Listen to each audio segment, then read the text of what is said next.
안녕하십니까. 전기차 읽어주는 남자 정인왕입니다. 네, 오늘도 테슬라 소식으로 여러분들 찾게 되었습니다. 네, 오늘은 테슬라 FSD 소식인데요. 요새 FSD 소식이 좀 많죠. 네, 일론 머스크가 X에다가 이런 얘기를 했습니다. 지금 유럽의 FSD 승인을 기다리고 있다. 네, 이거 보고 이제 제가 계속 유튜브에서 말씀드렸던 내용, 한국에서 FSD가 제대로 동작하기 위해서 특히 기가 상하이산 차량 같은 경우는 우리나라 규제를 따르는데, 우리나라 규제는 유럽의 규제를 좀 준용하는 면이 있다 보니까 유럽을 봐야 된다. 중국이 FSD 된다고 해가지고 우리나라 되겠거니 이렇게 생각하면 안 된다라고 말씀드렸죠. 근데 바로 이렇게 유럽에 대한 얘기가 나오니까 이거 정말 우리나라 되는 거 아니냐 이렇게 기대를 많이 하시는 것 같아요. 네, 이거는 뭐 제가 한두 번 말씀드린 게 아니라서 뭐 구독자분들은 아시겠지만, 이 유럽에 대한 FSD 이 규제 장벽이 지금까지는 좀 뜨뜻미지근한 면이 있습니다.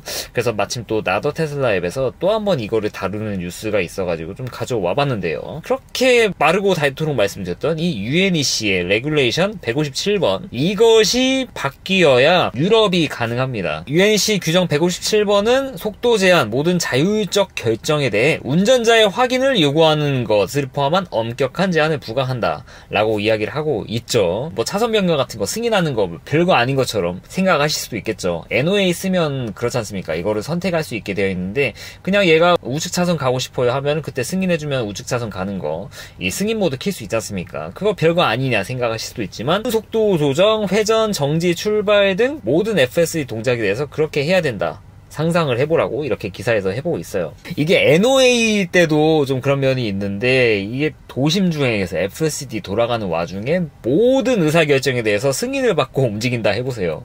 그러면은 그게 FSD입니까? 네, 아니죠. 그러다 보니까 이 규정 157번이 바뀌어야 되는데, 뜨뜻미지근하다고 제가 말씀을 드렸던 게 바로 여기 자율성 담당한 UNEC 기관은 회의가 좀 드문드문 있고, 더구나 가장 앞에 다가온 3월 4일입니다. 회의가 얼마 안 남았는데 이 회의에서도 자율주행 규제 관련돼서는 어젠다에 없다라고 해요. 그러다 보니까 또 한 세월 좀 기다려야 되는 부분이 있죠. 이런 소식은 계속 제가 말씀을 드릴 겁니다. 그래서 여러분들 구독하시면 보시면 되신다. 결과적으로는 여러분들 너무 설레지 마세요, 이 정도 말밖에 좀 드릴 수 없는 게 좀 안타깝지만 현실이 그렇거든요. 오늘 기준으로 현실을 이렇게 말씀드려야 되니까 좀 이렇게 다소 보수적으로 말씀드린 부분 좀 양해를 부탁드리도록 할게요. 그래도 만약에 레귤레이션 157번이 제대로 좀 규제가 좀 조정이 돼서 이 감독판 FSD 운용하는 데 있어서 문제가 없다라고 하면은, 이제 그때는 이 유럽을 넘어서 일본을 포함한 50개 국가, 여기에는 우리나라도 포함이 될 겁니다. 이 UNEC의 규정을 따르는 준용하는 그런 국가들에 대해서는 FSD 감독판이 풀릴 수 있는 여지가 생기기 때문에 이 부분 단순히 유럽만 생각할 게 아니다, 이렇게 좀 말씀드릴 수 있을 것 같습니다. 네, 물론 이 유럽의 규제를 그대로 따르지는 않기 때문에 우리나라도 좀 바뀌어야 되는 부분이 있습니다. 약간 좀 우려되는 거는 유럽이 바뀌었는데 우리나라에선 충분히 이런 것들이 적용이 안 될 가능성, 이런 것들까지 좀 봐야 되는데 그런 거는 너무 같죠. 근데 우리나라가 그렇게까지 폐쇄적이진 않을 거라고 생각을 합니다. 만약에 유럽에서 규제가 바뀌었는데 우리나라가 이 규제를 따라가는데 좀 많이 늦어진다, 뒤처진다, 막 몇 년이 걸린다, 이거는 정말로 합리적인 의심을 해볼 수밖에 없는데 아직 벌어진 일이 아니지 않습니까? 그거는 그래서 그런 일이 벌어졌을 때 한번 좀 짚어보고, 그러지 않았으니까 일단은 빨리 유럽의 규제가 바뀌길 진심으로 좀 기원하는 수밖에 없는 것 같아요.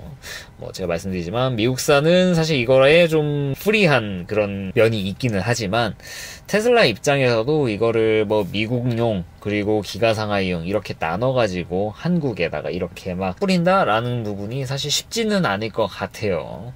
이게 뭐 OTA 정도 수준이야 그런 거는 뭐 별게 아니지만 자율주행이지 않습니까? 자율주행인데 미국산은 좀 여기까지, 그리고 중국산은 저기까지, 이런 식으로 나눠서 운용하는 부분이 분명히 효율적이지 않은 부분이 있습니다. 좀 걱정되는 것은 이렇게 두 개 나눠가지고 하는 부분이 비효율적이다 보니까 아예 그냥 한국 미국산 지금도 되지만 굳이 그렇게 풀 필요 있냐? 미국산 차량들 그렇게 한국에 뭐 몇만 대 정도 돌아다닐 건데 라고 생각을 해서 할 수 있는데 안 하고 있는 거, 중국산 차도 가능할 때까지 계속 냅두는 거, 의도적으로 그런 부분은 좀 약간 좀 걱정이 되기는 합니다. 충분히 그러고도 남을 만한 시장이라고 개인적으로 생각을 해서 아무튼 그런 일은 좀 없었으면 좋겠습니다. 먼저 가능한 것부터 풀어줘야죠. 그래서 저는 미국산 FSD에서는 여전히 좀 약간의 좀 희망 회로를 좀 가지고 있다 말씀드릴 수 있을 것 같아요. 그리고 FSD 중국에서 어떤 식으로 돌아가는지 궁금해 하시는 분이 많이 계신데, 이 중국 사람들도 이 유튜브에다가 FSD 영상을 몇 개 조금씩 올리고 있더라고요. 그래서 보시면 이 잭슨이라는 분께서 13.2.6 버전으로 FSD를 운용하는 영상을 이렇게 업로드를 하셨는데, 이거 보신 분은 아시겠지만 그냥 이렇게 치면 나옵니다.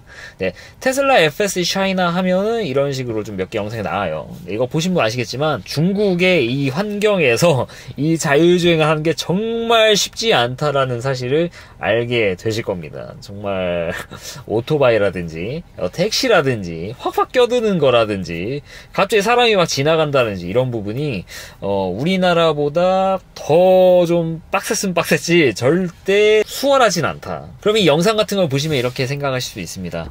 중국에는 이제 비아디라든지 샤오펑, 샤오미 쪽에서 이 자율주행 같은 것들이 이미 잘 갖춰져 있는데, 과연 테슬라가 이 중국의 업체들에 비해서 좀 우월한 부분이 있는지에 대해서 의구심을 많이 품고 계신다라는 말이죠. 왜 그럴 수밖에 없냐면은 이게 아예 미국에 있는 스펙 그대로 들여와서 중국에 있는 걸 그대로 학습한다. 그러니까 학습하는 과정 자체도 미국과 똑같다라고 하면은 확실히 유리할 거라고 개인적으로 생각을 하고 있어요. 이게 어떻게 보면 FSD의 전부지 않습니까? 학습, 그리고 사람처럼 생각하는 거. 근데 중국은 이런 부분에 대해서 제한이 있죠. 이 학습 부분도 제한이 있습니다. 중국 외로 반출하는 것부터가 안 되고, 그렇기 때문에 이 중국 안에서 학습을 해야 되는데 학습에도 분명히 제한이 있는 부분이 있고, 그래서 테슬라 엔지니어들이 중국에 넘어가서 최초에는 도로에 있는 영상 같은 거를 받아가지고 그걸 가지고 학습을 시켰다라고 하는데, 그걸 가지고도 이렇게 구현한 거면 대단하죠. 다만 이렇게 하다 보니까 약간 엣지 케이스들이 많이 발생하는 것 같은데, 여기 중국 같은 경우도 뭐 전용도로 그런 게 있지 않습니까? 승용차는 갈 수 없는 도로라든지 뭐 이런 것들을 좀 그냥 좀 무시하고 가는 그런 경우들이 있다라고 해요. 그래서 뭐 어떤 기사 보니까 뭐 범칙금도 뭐 받았다 뭐 그런 얘기들이 있는데, 결국에는 학습의 수준이 미국에서 학습하는 수준을 좀 따라가지 못하는 그런 부분이 있다는 것이죠. 그렇다고 테슬라가 이 중국만을 위해서 슈퍼컴퓨터를 중국에다가 설치해가지고 학습을 시킬 수도 없는 노릇이고, 어떤 식으로 이거를 풀어나갈지는 지켜봐야 될 문제긴 하지만, 그래도 그럼에도 불구하고 굉장히 잘 운용을 하고 있다는 걸 좀 볼 수가 있습니다. 초기에 나온 거 이것만 가지고 판단하면 안 되는 게, 조금씩 이렇게 학습을 하는 부분이 그래도 있기 때문에 전 좀 기대를 개인적으로 좀 많이 하고 있어요. 지금은 막 월등히 앞서고 그런 부분은 아니지만 그래도 얘는 계속 나아간다라는 거, 그런 거를 볼 수 있고, 그러면은 이 다른 중국 제조 자율주행하고 이 테슬라 FSD의 차이 같은 것들을 좀 보셔야 될 것 같은데, AI의 도움을 좀 받을 수도 있겠죠.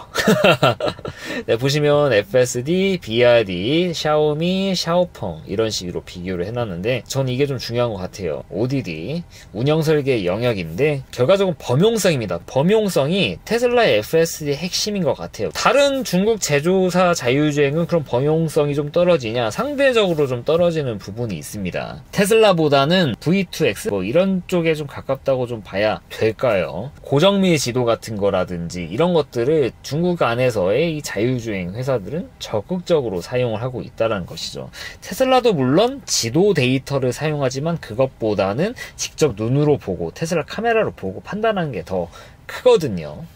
네, 반면 이 중국 같은 경우에는 복잡한 도로, 교통 상황, 그리고 뭐 이런 것들이 이미 고정밀 지도에 들어가 있고, 이거를 참조해서 이 라이다라든지 레이더, 카메라 이런 것들 적극적으로 활용하는 그런 V2X 쪽을 좀 집중한 그런 자율주행이다 보니까 중국 안에서는 확실히 좀 얘네들이 유리한 부분이 있을 수는 있습니다.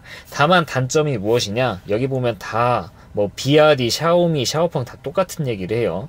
특정 환경에 최적화된, 그리고 특정 지역에 맞춘 ODD, 얘도 특정 지역 중심의 ODD. 그러니까 중국에 있는 이 자율주행은 모두 다 이 ODD를 적용한 그런 특성을 가지고 있어요. 물론 중국의 테슬라도 당연히 ODD가 있겠죠. 이 중국 자체가 그냥 ODD. 다만 테슬라는 이 중국 전체. 근데 이 나머지는 이 중국에서도 특정 도시, 특정 환경 이런 쪽에 집중을 하고 있다. 그래서 테슬라 이 FSD 같은 경우에는 중국의 어떤 도시를 가더라도 좀 유사한 성능을 보일 가능성이 대단히 높습니다. 왜냐면은 다른 제조사보다는 이 범용적인 활용도가 훨씬 높기 때문에. 근데 나머지 애들은 어떤 특정 환경, 특정 도시를 벗어나는 순간 성능이 확 떨어질 수밖에 없어요. 왜냐면은 특정 환경에 맞춰진 곳이니까 그 조건을 벗어나면은 성능이 떨어진다는 거. 근데 중국 안에서 특정 환경에서 쓰면은 기가 막히게 쓸 수 있다는 것이죠. 이 영상은 많이들 보셨을 겁니다. 우리나라 유튜버분들도 중국의 자유주행 시연 영상 직접 타보신 분도 많고 이런 걸 겪어보신 분이 많기 때문에. 그래서 특정 환경에서는 당연히 테슬라가 좀 떨어지는 면이 있지만 학습을 통해서 따라잡을 가능성, 그리고 다른 도시의 사용성 같은 걸 고려할 때 테슬라의 FSD는 충분히 기대해봄직하다. 앞으로도 이렇게 말씀을 드릴 수 있을 것 같습니다. 만약 막 테슬라 갔더니 막 중국에 역시 현지 애들에 비해선 떨어진다? 네, 이런 식으로 평하는 거는 약간 좀 이른 감이 있다라고 생각합니다. 물론 떨어질 수 있겠죠. 네, 앞으로 떨어질 수 있습니다. 근데 좀 보셔야 되죠. 이제 들어간 애입니다. 얘는 들어간 거예요. 학습을 얼마나 못했으면은 이 고속도로에서의 FSD 아직 작동도 안 해. 근데 가만히 있는 게 아닌 게 바로 테슬라의 장점이잖아요. 남들처럼 팔아놓고 끝이다? 네, 테슬라는 절대 그렇지 않습니다. 네, 물론 얘도 마찬가지지만 네, 우리나라 기업이 좀 팔아놓고 가만히 있는 게 문제지. 아무튼 테슬라의 장점, 계속 학습하고 발전하는데 이 속도가 다른 제조사보다 훨씬 뛰어나다는 게 있으니까 같이 중국 영상 좀 지켜보시면서 테슬라가 이런 식으로 발전하는구나. 그러면 우리나라 처음 들어왔을 때도 약간 떨어지는 부분이 아니 비교 대상이 없으니까 떨어지는 부분도 없겠다. 미국보단 좀 떨어질 수 있겠지만 그래도 계속 발전한다는 그런 기대감을 가지고 운영할 수 있는 거니까 한번 좀 잘 지켜보시도록 하시죠. 아무튼 이 중국에서의 이 FSD 네, 관련해가지고 좀 말씀을 드렸고요. 그리고 중국 얘기가 나와가지고 마지막, 야 진짜 이거 보면 참 좀 그렇더라고요. 우리나라가 호구인가? 너무 호구 아닌가 싶을 정도로 이 다른 나라와 다르게 우리나라는 모델 Y 런치 에디션부터 옥레인지만 팔고 있는 부분이 좀 문제였는데 거기에다가 이제 일반 모델 같은 것들 뭐 기하게 없지 않습니까? 네, 중국은 런치 에디션 끝내고 일반 모델을 팔리기 시작했습니다. 와, 우리나라는 언제 들어오는 거야? 일반 모델은 그냥 런치 에디션 RWD조차 없어. 이건 좀 문제가 있다라고 개인적으로 생각을 하고 있고요. 그리고 저는 좀 아쉬운 부분이 중국의 런치 에디션에는 이런 부분이 있어요. 런치 에디션으로 되면서 막 이것저것 추가되는 게 있지 않습니까? 뭐 가속력 부스트라든지 이 런치 특정 엠블럼이라든지 그리고 런치 에디션이 막 여기저기 막 박혀있고 뭐 트림도 살짝 좀 다르고 그런 부분이 있는데 근데 여기서 또 장점이 하나 있었습니다. 중국 같은 경우에는 보증을 더 줍니다. 보통 차 하면 생각하는 그런 기본 보증이 4년에 8만 킬로입니다. 근데 런치 시리즈 같은 경우에는 여기에 추가로 2년 또는 4만 킬로의 보증 기간에 추가를 해준다는 거. 결과적으로 이제 뭐 6만에 12만 킬로의 보증이라고 생각하시면 될 것 같습니다. 물론 이게 작동 방식은 또 봐야 됩니다. EWI처럼 이 첫 번째 최초 보증 4년에 8만이 지나고 나서 그냥 이런 보증이 그냥 추가로 작동을 하게 돼요. 그러니까 이게 약간 좀 다른 면이 있습니다. 그럼 고려하셔야 되는데 어쨌든 이런 추가 보증 기간을 준다라는 거. 근데 우리나라는 아직 이런 언급 자체가 없거든요. 그래서 우리나라도 이런 부분은 분명히 인센티브가 있어야 이거 사신 분들에 대한 뭔가 좀 리스펙 그런 것들이 좀 적용이 될 수 있을 거라고 보는데 한번 지켜봐야 될 것 같아요. 안 되면은 이건 진짜 우리나라 소비자들을 호구로 보는 거 말고는 어찌 뭐 판단할 만한 뭐 그런 게 없는 것 같다 라고 말할 수밖에 없는 것 같다 라고 말씀드릴 수 있을 것 같아요. 예, 이건 줘야죠. 가장 초기에 사시는 분들인데 비싼 느낌이 있어도 물론 다만 이거 하나하나 뜯어보면은 그렇게 막 비싼 게 아닐 수도 있겠다 생각을 하시긴 하겠지만 모든 옵션을 다 넣어서 사람들이 사는 건 아니지 않습니까? 그래서 그런 면에서 봤을 땐 어떻게 보면 반쪽짜리 EWI라고 보시면 될 것 같은데 이게 잘 적용되는지 좀 같이 좀 지켜봐야 될 문제라고 생각을 하고 있고요. 그리고 주문창 보니까 이거 보고 이제 테슬라 같은 경우도 오토파일럿을 옵션으로 팔게 되지 않을까 이런 얘기들을 하시는 분들이 계신 것 같아요. 네, 물론 가능성에 대해서는 막 열어두는 게 좋기는 합니다. 예를 들면 이 오토파일럿을 옵션으로 빼서 차량 가격을 낮춰서 보조금을 100% 받게 이렇게 하는 전략 같은 걸 세울 수도 있겠죠. 그런 생각을 하고 있는데 마침 갑자기 이 모델 Y 런치 에디션 주문 메뉴 보니까 이렇게 나눠놨다. 오토파일럿, 향상된 오토파일럿, FSD 이런 식으로 나눠놨다. 원래 이렇게 안 되어 있었는데 이거 보고 야 거 봐라, 야 오토파일럿 이렇게 옵션으로 뺄 가능성이 있지 않겠느냐, 여기다가 포함 써있는데 여기다가 그냥 숫자만 집어넣으면은 그거 오토파일럿 옵션 되는 거다, 이렇게 생각을 하실 수도 있는데 여기 어디입니까? 중국입니다. 중국은 옛날부터 이랬어요. 근데 중국이 오토파일럿을 옵션으로 뺐습니까? 아니죠. 아닙니다. 그래서 물론 뭐 가능성을 제가 무조건 없다라고 할 수는 없습니다. 가능성 자체가 뭐 0%는 아닌 거니까. 근데 다만 저는 가능성이 좀 낮다라고 보는 게, 테슬라에서 오토파일럿은 정말 뺄 수가 없습니다. 오토파일럿을 빼고 뭐 했다라는 그런 약간 뭐 괴담 같은 그런 것들이 있는데 근 5년간은 없습니다. 그래서 그런 가능성은 개인적으로 좀 낮다라고 생각을 하고 있어요. 이거야말로 정말 안고 없는 찐빵이거든요. 네, 물론 뭐 불가능하진 않지만 좀 가능성이 좀 떨어지지 않나 개인적으로 생각을 하고 있어요. 왜 이런 얘기들이 나오냐면은 이 테슬라 모델 Y 가격에 대해서 많은 분들이 막 궁금해 하시고 막 예측하고 서로 싸우고 있고 구형 오너들하고 막 싸우고 있고 이런 막 그런 그런 것들이 있는데, 뭐 개인적으로 뭐 그렇게 뭐 싸울 필요가 있나 싶어요. 이게 어떤 차를 사든지 결국에 그 차는 다 구형이 되고요. 차는 계속 좋아지고, 막 여러분들이 신차 샀다고 막 구형을 막 뭐 하고, 막 구형 오너들도 막 여기에 발끈해가지고 막 그럴 필요가 없어요. 이건 뭐 제 의견이긴 합니다만. 그렇기 때문에 이런 부분에서 마음을 좀 편히 가지시는 게 좋고, 여기에 좀 그런 식으로 생각할 수 있게 제가 좀 뭐 마음의 위안 뭐 이런 걸 드린다고 하면은, 테슬라 차량들은 OTA가 있지 않습니까? 제가 제 차를 뭐 계속 이렇게 길게 타고 다니면서 또 이 차가 막 질리거나 막 그런 게 없는 이유 중 하나가 바로 OTA죠. 오늘도 지금 뭐 제가 오늘 유튜브로 말씀을 드리진 않았는데, 지금 소프트웨어 버전 보면 15.2.8 버전이 업데이트가 됐습니다. 이 업데이트 되면서 어떤 것이 추가되냐? 후측방 보조가 제대로 추가가 됐습니다.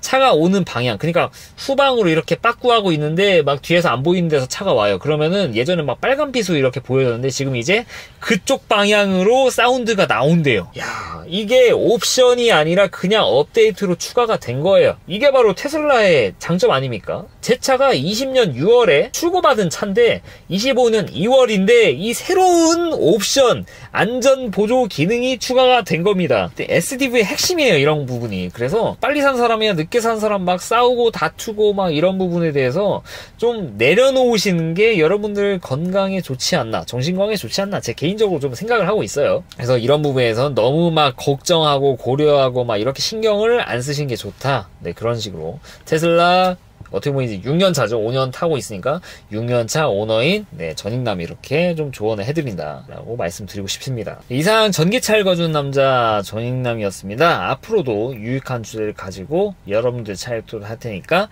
좋아요와 구독 부탁드리도록 하겠습니다. 긴 영상 시청해 주셔서 대단히 감사합니다.